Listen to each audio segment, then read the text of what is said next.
Hi F2Ps, it's Goodfellow here from f2p.com, and today we are checking out Legends of Honor from Good Game. It is a first look, so we are still in the relatively early stages of the game. And we're going to go through some features, let you guys know what it's all about, and then you can give us any feedback and thoughts in the comments below. So it is essentially a castle building, free-to-play browser MMO.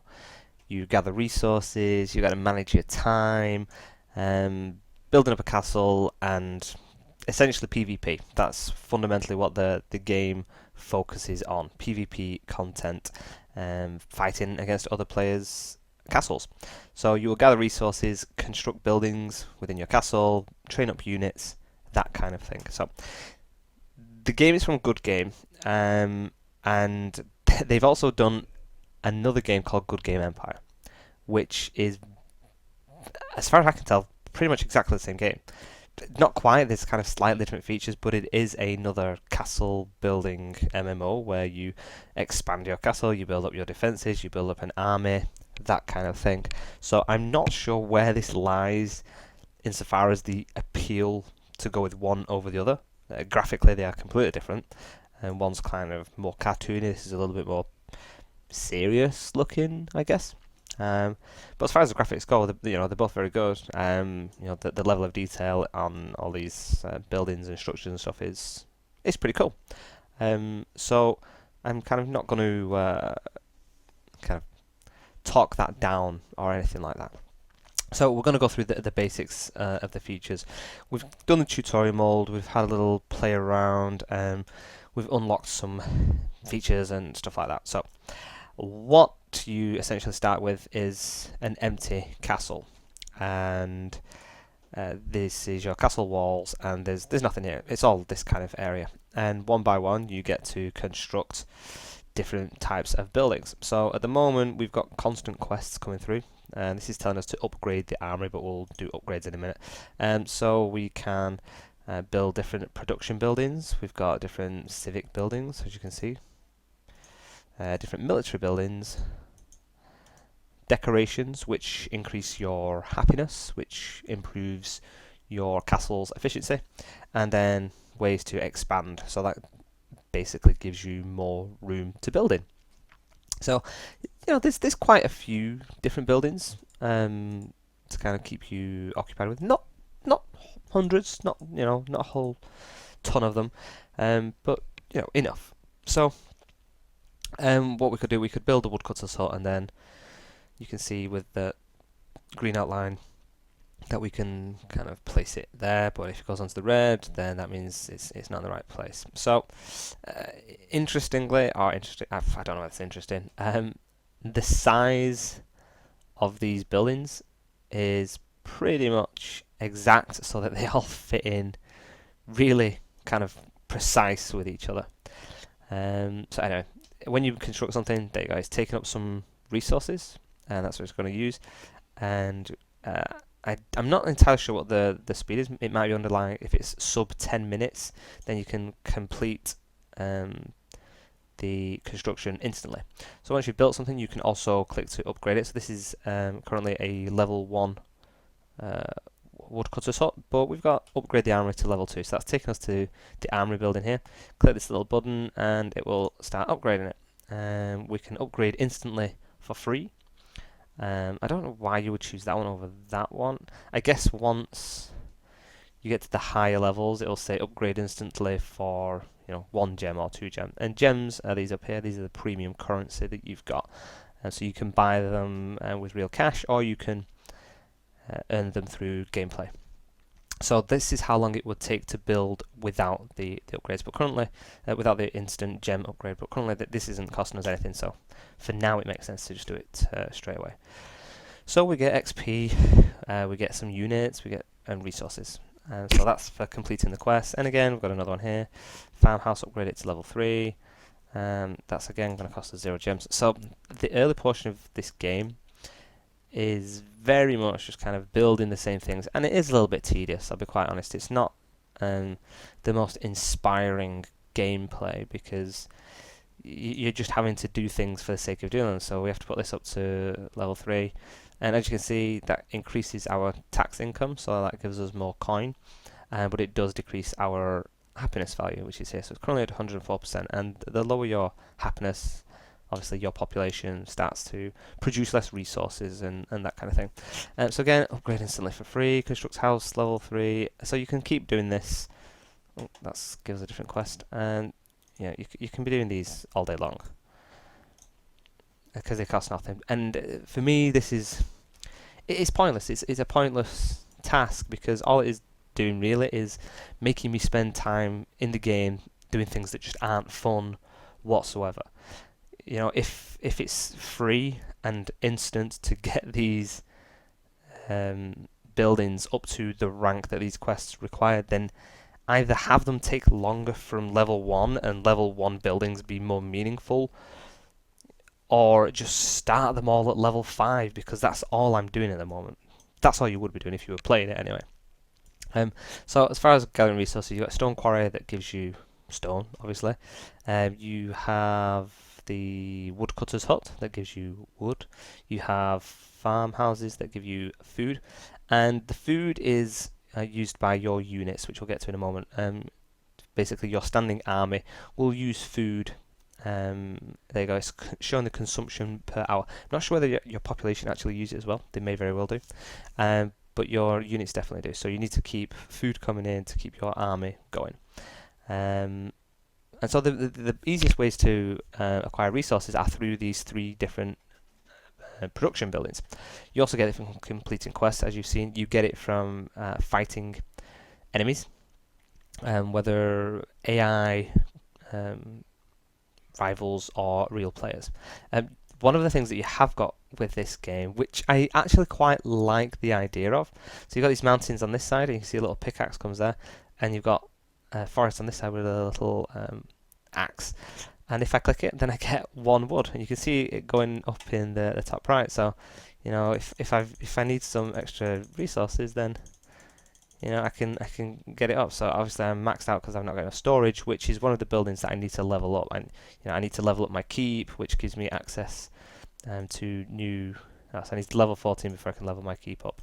And there you can check out building information. Keep provides limited safe storage and increases the construction speed of the buildings in your castle.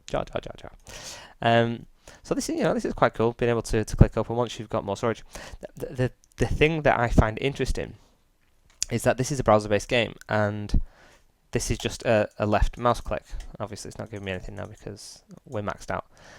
I see no reason why anybody playing this game couldn't run a mouse click macro. You could literally just have your mouse there, and you'd constantly have all the wood and stone you need. I don't know why that wouldn't work. It might not do.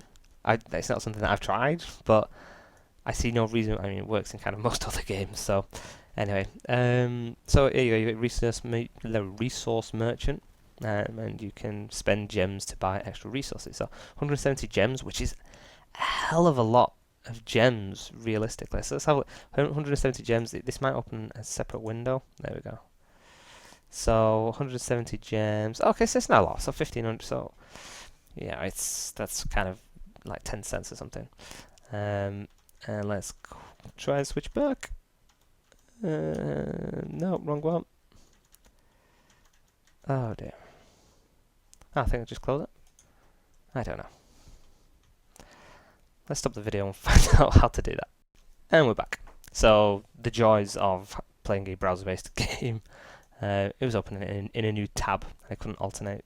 Well, I could alternate between tabs, but that might have been sketchy. So anyway, that's resources. That's the basics of resource management. And as you see, not only does everything take resources, once you are beyond the early level game stuff takes time to build, and you can only construct so many things at once. So you need to determine what is more important.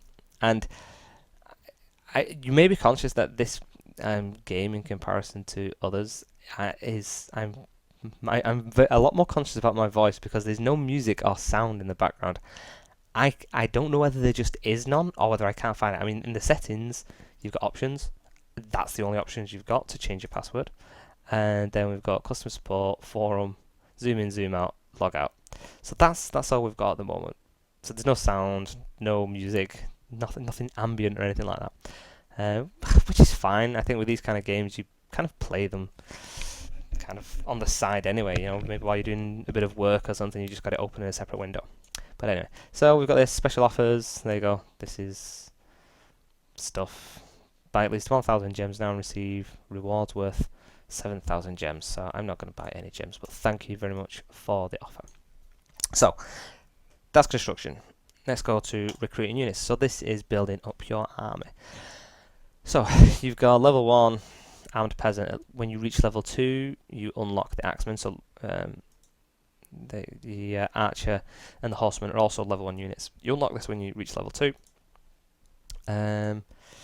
You need an honor rank of 4 to recruit this unit. On rank of 5, on rank of 6. Actually, what did it say for honor ranks for these guys? Nothing. I think these are just default, yeah. So there you go. So honor, I'll speak about in a moment. But essentially, that's your top unit. What's this one? Is it just a knight, is it? Feudal knight. And as you can see, there's only 10 units, so there's not a whole lot of choice. These slots are for construction. You can build a couple of things there. And so with these, if you want to build them, so I double click it. Oh, sorry, I hit recruit. I say how many I want to recruit, and that's going to tell me how much it's going to cost and how much food they will use per hour and how long it's going to take. So I can recruit that, and then I can double the unit recruitment for 360 gems, which is, I don't know, it's fine. So you've got that option. And when you recruit the units, they just go into, they don't appear on the screen anywhere. They go into basically a sub-menu to show you what units you currently own. You can then upgrade units. So as opposed to upgrading the individual units that you own, you can choose that you want to upgrade. So that's the level. So it's not the level you unlock. I was getting confused with the honor level of the later things. But that is that these guys are currently at level 2. He's currently at level 1, so he's a level 1 peasant. He's a level 2 axeman. So I can upgrade him, or I can upgrade. I need more resources for this action. Oh, so okay, so I need another. Was it 10,000 or something? Okay, so it's 10,000 because I've started building them. That means I can't upgrade at the moment. So anyway, just showing you how it works. Okay, so you can also produce your own unit boosters. So this is what you assign to a group of units, and then you can kind of pick different boosts and bonuses. They are essentially, you either get defense damage or attack damage bonuses, and there's different items, but even the later ones, it's still essentially attack damage or defense damage. But you get to assign them to various units. But you can create your own, which is pretty cool. But you get to upgrade your boosters as well, so as you do with your units. Don't know what that is. So this is your world map, and these are your heroes. We'll go into the heroes first, and then we'll show the world map off. So we currently have 2 heroes. This is your freebie one that you start with, and then you acquire this one after completing a few quests. And they've all got their own stats, facts, and figures like that. You can check out the characteristics of him. Check out equipment once you level up later on, I believe. But you can give them their own gear and stuff like that. So it's pretty cool. It's essentially what these guys are. They are generals. These are the guys that will lead your army. So we can change the hero's appearance, but it's just the icons that we've already got, which is fine. And we can rename. So we're going to go with this guy called, we'll call him Sir Goodfellow, because he looks knightly. Oh, I've not got enough room. Okay, so I'm just going to go with Goodfellow then. There we go. So this is my hero, Goodfellow. And so what happens here, these are the units that we currently have in our garrison, or our barracks. One of the castle buildings that we've constructed, and we get to choose individuals, or we get to put them all over. So they are now under Goodfellow. We can add unit boosters. He's already got quite a few. He did used to have units, but they're all dead now apparently. So we can choose what boosters and bonuses we actually want, And then, oh, okay, quest completed. Oh, so we've recruited to maximum, brilliant. And what happens now is he appears on the world map. So here is Hero 1. Where is Hero 2? Oh, okay, so he's in our main base of operations. And what happens is I can click on the map and I can move him around. They move very slowly, but essentially what this means is... Actually, I need to check, because I did have a battle at one point, a battle report. Oh, we got defeated. We decided to attack somebody's castle, just for the giggles, to see how it would work. And we did good. We killed more of them, I think. Oh no, 191 died. Okay, so we only got half of his units down, and we lost all of our units, but who cares? As you can see, we're in different factions as well. So there's 3 different factions in the game. But I don't know where, actually. Let's have a look where that guy's... There's no castle there now, so it looks like he's been defeated at some point. I guess not by me, but somebody else has decided to have a go. So these Marauder levels are pretty high. Marauder level 1, pretty easy. It's not too difficult. And let me select, so I've got him selected. I'll move him over here. Oh, no. Oh, you. There we go. Okay, so he's selected now. And I'm not sure whether we can... I don't know. I don't know whether these guys will attack us as we go past, but no, I don't want to do that. I'm gonna go here. So I do that and I click move, and he's going to start moving over there. Now, what this means is, unlike other games where you kind of occupy different towns and villages and that kind of thing, and you have your units stationed within them, which is pretty typical of castle building MMOs. With this, you've essentially got mobile villages and mobile armies. So now that I'm in range, I can attack this dude, and it says, I'm pretty much going to defeat him, in theory. But they're going to be locked in battle for, there you go, just a few seconds. And it was an assault battle, no unit boosters. Oh, yeah, it looks like we're coming out on top here. Good fellow, have to be Lord of Dragon. And I can keep fighting him, I guess, until... at the moment, we've only got assault battle. So an assault battle launches a single attack on a selected target. And you get that option. You sometimes get destruction as well. Which... Let's have a look. Yeah, okay, that's done. Oh no, it's doing it. It's showing us the fight.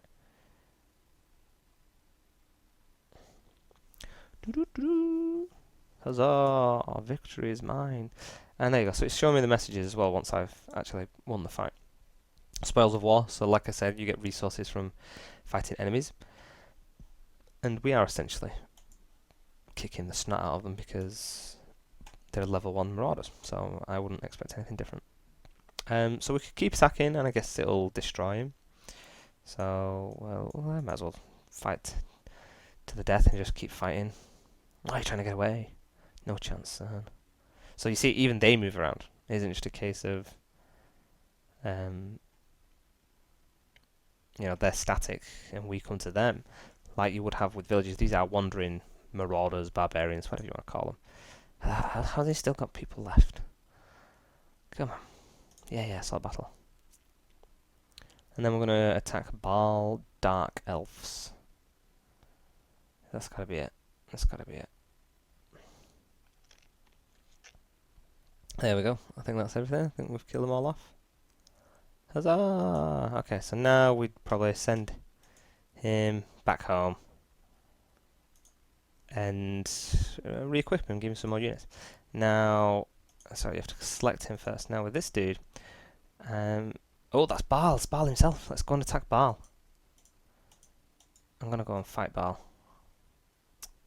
So the problem with playing in... Yes! Destruction battle. Let's get him. Has he got away? Oh no, yeah, he tried to get away, but I'm fighting him. So these guys are locked into it for like 5 minutes now. Now, like I said, this is a destruction battle. Oh, we're on tile defense. Planes do not provide additional bonuses for heroes. Command your heroes to explore these lands, but beware of enemy tactics. So I don't know whether he's getting an advantage. Looks like he might be. So I attacked him here, but he got over there when the fighting started. So for me, I'm getting no advantages here. This is kind of terrible where I ended up being. So he's positioned himself really well. Yeah, I'm out in the plains. Oh, okay. Infantry attack. Infantry units receive combat bonus of 15% when attacking on planes. Okay, so it's good for me. What did he get? He gets ranged attacks bonus, so I guess it depends. Oh, but he gets infantry defense. They balance each other out. It depends whether he's got any infantry. If he's got some infantry, then it's pretty good for him. But that's going to take like 5 minutes for that battle to come to an end. And what will happen is, as well as earning resources, you earn honor, and that's kind of like the overall amount of PvP points, I guess, that you've earned, and you unlock rewards for your faction by defeating enemy players. However, if you fight players that are a lot lower level than you, then you lose honor, which I think is pretty good. You shouldn't have the high level players going around just destroying the new guys that have just started playing. But yeah, so he's part of the Dark Elf faction. I'm part of the Lord of the Dragon faction. So is this guy.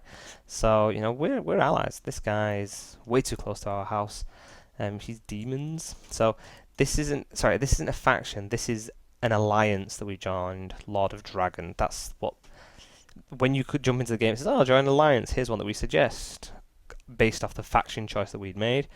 And you can kind of check them in the rankings. So that's me. That's my name. That's my my alliance that I'm in. Huzzah! And I can change factions, stuff like that. So you can check out the best alliances. We're 119th, which I suppose it's not the worst, it's not the best, but it's what it is. But you can check out who is the best in your faction as well. There we go. So we are part of the Bears faction, even though that looks more like a wolf to me. And yeah, so there you go. So that's how that works. Then you earn points and prizes and all that kind of good stuff. And yeah, I don't know. I think I'm just going to kind of kill time for 2 minutes to see whether we win this fight. So we've got heroes. We can switch back to our castle, see what's going on there. To defeat marauders in battle, just completing quests, keep going. But it's like I said, in the early portions of this game. See, I'm running out of space now. That doesn't fit in just as particularly well. The early portions of the game, it is just kind of build the same thing over and over and over again. Construct stone quarry level 2, upgrade it. Well, upgrade it for free, thank you. Reach happiness levels of 105%, so that means I have to now build some decorations. I can click the treasury and get some points. All this element of it, which, I agree that you kind of do need these elements. It's just really boring to start with. There's not really much going on. Oh, these are still going. Oh, is this where we're fighting now? Are they moving around while we fight? That's pretty cool. But yeah, so with this guy, it's a bit late now, but I think with the castles and stuff, you can click them and there's a little eyeball icon, and you can go and spy on them. As long as you're close enough, you can send units to go and spy on the enemy, so you know what their defenses are like before you commit yourself to a destruction battle. And destruction battle will fight until one side has lost all their units. I've clicked destruction, so either he's going to be gone at the end, or I'm going to be gone at the end. And it'll be interesting to see who. More so for him, if he's an actual player that's going to be playing more than I do. And essentially, we could have moved our other hero. We could move him over here. So that once this is over, I should have done it earlier. I don't know how many units he's got left. I don't think he's got that many. But if we just lost the battle, then this guy could go and go, haha, no, I'm going to attack you, and then he kind of jumps on straight away. The fact that he was called Baal makes me know that he's not part of my faction. And once that fight's over, ooh, new honor rank. Check me out. Okay, hero level up. Oh, you will run. Oh, did we destroy him? Got two heroes. Where are they? What's going on? I got them both selected. Let's move. I think he managed to run away before I got to click him again. So let's see how that fight went down. Victory is mine! So we lost 80. So we had like far fewer units than he did. He had like an extra 100 units. But we rocked the show and we lost 86. He lost 257. That's what you get when you mess with Goodfellow of Goodfellow F2P. So there you go. It's not a bad game. It's just the whole kind of early game content that's just a little bit a bit boring. As you kind of progress in the game and you're with an alliance and you can send messages to each other and arrange things a little bit more. You know, me and Krasnodar 93, Lord of the Dragon, who I believe is maybe the leader. I think he'd already established an alliance, and because he's the closest person to me, that's why it recommended him. You know, we could be talking to each other and say, oh, let's go and smash up Baal of the Dark Elves. But yeah, I'm not talking to anybody, so it doesn't really matter. But yeah, that's pretty much where we're at with the game. So it's not bad. Graphically, it's okay. I think that the castle graphics are better than the world map graphics. What's that showing that for? There we go. Yeah, so I can enter my castle. Oh no, there we go. Yeah, I think these graphics look a lot better than the world map graphics, but it is what it is. Performance-wise, it works pretty well. There's sometimes a little bit of a glitch trying to open different menus. I think it's trying to get back into the world map. Sometimes I get a bit of a glitch. But in general, it's not too bad. The sound and music, just top notch. Definitely the best music score I've heard in an MMO for a long time. But anyway, that is me. That is the game done. So hopefully you've enjoyed it, or at least found it informative. If so, please let us know in the comments. If you like the video, then hit the subscribe button, and you will find out about more of our videos as and when we release them. You can check us out on Facebook and Twitter at f2p.com, or over on our official website at www.f2p.com. So thank you guys for watching. I have been Goodfellow, you have been you, this has been Legends of Honor, and hopefully we shall see you in the next video. It looks like Baal is coming to my castle to start a fight. Oh you fool, Baal. Oh you fool. Bye bye!